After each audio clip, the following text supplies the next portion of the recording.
Dieu lui-même ne peut pas faire couler ce navire, a déclaré Edward Smith, le capitaine du Titanic, alors que les gens le mettaient en garde contre les dangers des icebergs dans la région. Quelques heures plus tard, alors que le navire heurta l'iceberg, commença à couler et à prendre de l'eau, le chief officer Murdoch s'approcha de John Hardy et lui déclara « Je crois qu'elle est perdue ». Malgré leur destin imminent, les passagers ont plus tard évoqué une sensation étrange de calme, d'incrédulité et de normalité sur les ponts. Il y avait des gens qui jouaient aux cartes. Il y avait un homme qui jouait au violon. Ils étaient assis, calmes, comme s'ils étaient aussi au salon. C'est ce qu'a rapporté une passagère, Edith Russell. Une autre passagère, Ellen Bird, a décrit comment certaines personnes semblaient complètement ignorer leur destin imminent. J'ai vu 1 ou 2 hommes et femmes se lever, regarder par la fenêtre et puis se rasseoir, apparemment avec l'idée de retourner se coucher. William Carter, qui a survécu en montant dans un canot pliable, l'un des derniers canots de sauvetage à partir, a déclaré qu'il avait essayé de convaincre George Widener de le rejoindre sur un canot de sauvetage. Carter a déclaré que Widener avait ignoré son avertissement et avait dit « Je préférerais tenter ma chance ». Par conséquent, le nombre de canots déjà limité partait partiellement vide. À mesure que la situation devenait plus grave, les membres de l'équipage ont commencé à souffler frénétiquement dans les soufflets, à paniquer et ont commencé à donner des ordres aux passagers afin de les faire monter dans les canots de sauvetage. Selon certains récits, certains membres de l'équipage ont commencé à forcer physiquement les gens afin de les faire monter dans les canots de sauvetage. Très tard dans le naufrage, quelques minutes avant que le bateau ne soit complètement submergé, lorsque la plupart des ponts étaient complètement inondés, la panique généralisée commença. Les officiers ont dû brandir leurs armes et certains ont réellement tiré les coups de feu afin d'empêcher ceux qui voulaient envahir les canots de sauvetage déjà chargés et descendus.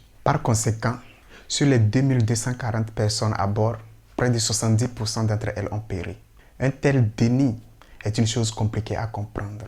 En écoutant cette histoire, le recul pourrait dépeindre ces passagers évitants et insensibles comme des personnes insensées, irrationnelles et imprudentes. Cependant, leur réaction illustre parfaitement un phénomène comportemental humain très connu, très courant, c'est l'effet autruche.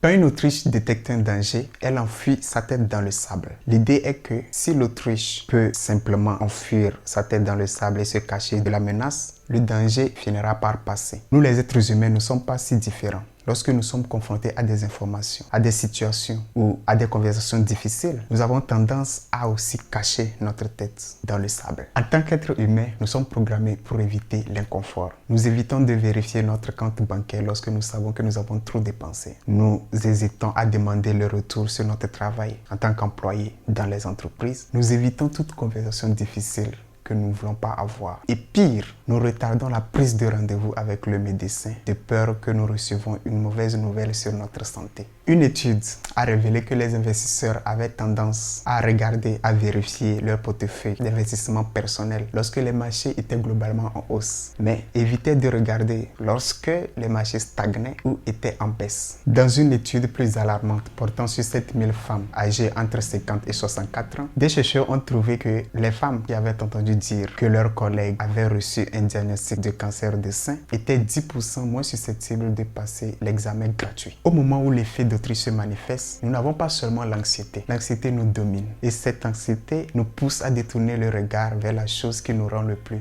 anxieux. En affaires, dans l'entrepreneuriat, la personne avec le moins de points aveugles a la plus grande chance de victoire. Nous pensons mieux, prenons de meilleures décisions et obtenons de meilleurs résultats lorsque nous sommes plus proches de la réalité. Les histoires de Blockbuster, de Yahoo, de Nokia, de MySpace illustrent clairement que ceux qui se sentent le plus invisibles sont souvent les plus susceptibles de devenir des autruches face à l'innovation, au changement et à des vérités inconfortables. Nir Eyal, dans une interview, disait « Les gens pensent être motivés par la recherche du plaisir. Ils se trompent. Nous sommes motivés par l'évitement du malaise. Même le sexe et le plaisir, le soulagement qu'il procure est une forme de malaise que nous cherchons à soulager. La plupart des gens ne veulent pas reconnaître la vérité inconfortable selon laquelle la distraction est toujours une fuite malsaine de la réalité. Ainsi, les plus grandes erreurs professionnelles sont les décisions instinctivement évidentes, mais terriblement inconfortables que nous ne prenons pas. Les choses que nous évitons de confronter par peur, anxiété et incertitude. La personne que nous savons devoir licencier, mais que nous ne faisons pas. La conversation que nous devons avoir avec un client, mais que nous ne faisons pas. Et l'avertissement que nous devons formuler aux réunions, mais que nous retardons.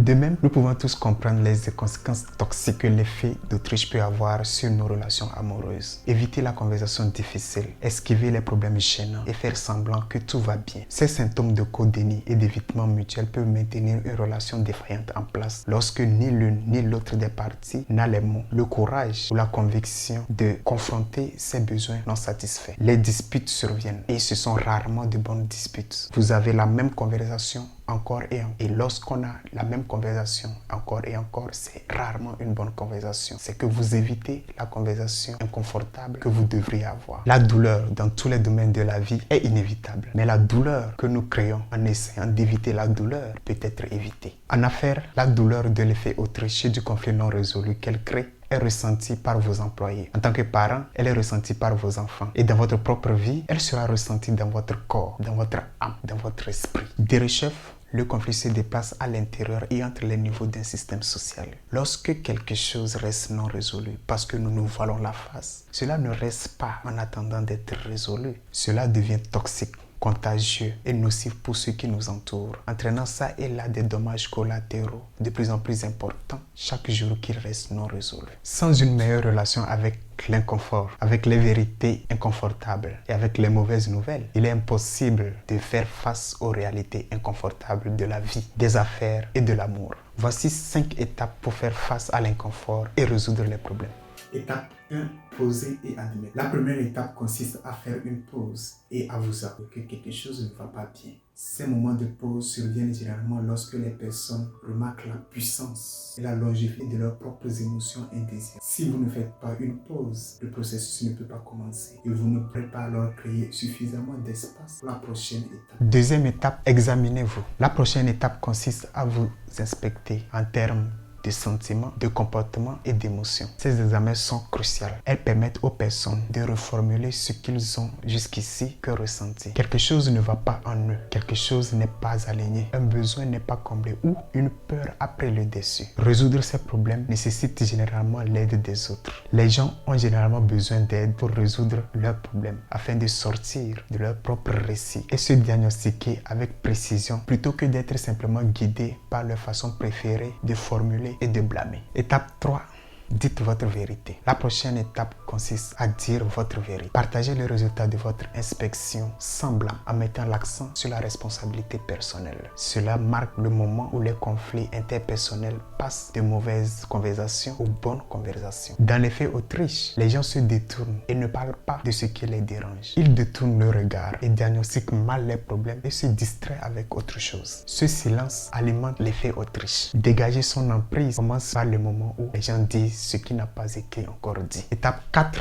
Recherchez la vérité. Dans la dernière étape, vous devez rechercher la vérité. Un espoir plus facile à dire qu'à faire, surtout en présence de nos biais cognitifs et de notre ignorance. Cela signifie écouter. Pas écouter pour entendre, écouter pour comprendre. Pas comme un adversaire dans la quête d'une victoire, mais écouter comme un partenaire pour résoudre un problème. Lorsque vous cherchez, écoutez et comprenez la vérité, l'inconfort qu'elle crée peut vous tenter de vous enfuir de nouveau la tête dans le sable. Mais la clé est de revenir à l'étape première. Faites une pause et recommencez. Faites de nouveau le tour des étapes jusqu'à ce que vous tirez une conclusion. Évitez les réalités inconfortables et les discussions difficiles et délétères, que ce soit en affaires ou dans les relations personnelles ou même dans n'importe quel aspect de notre vie. Nous devons reconnaître ce qui ne va pas, évaluer ce que nous pouvons faire à ce sujet, partager nos découvertes, parvenir à la vérité, aussi difficile que cela puisse être. Merci.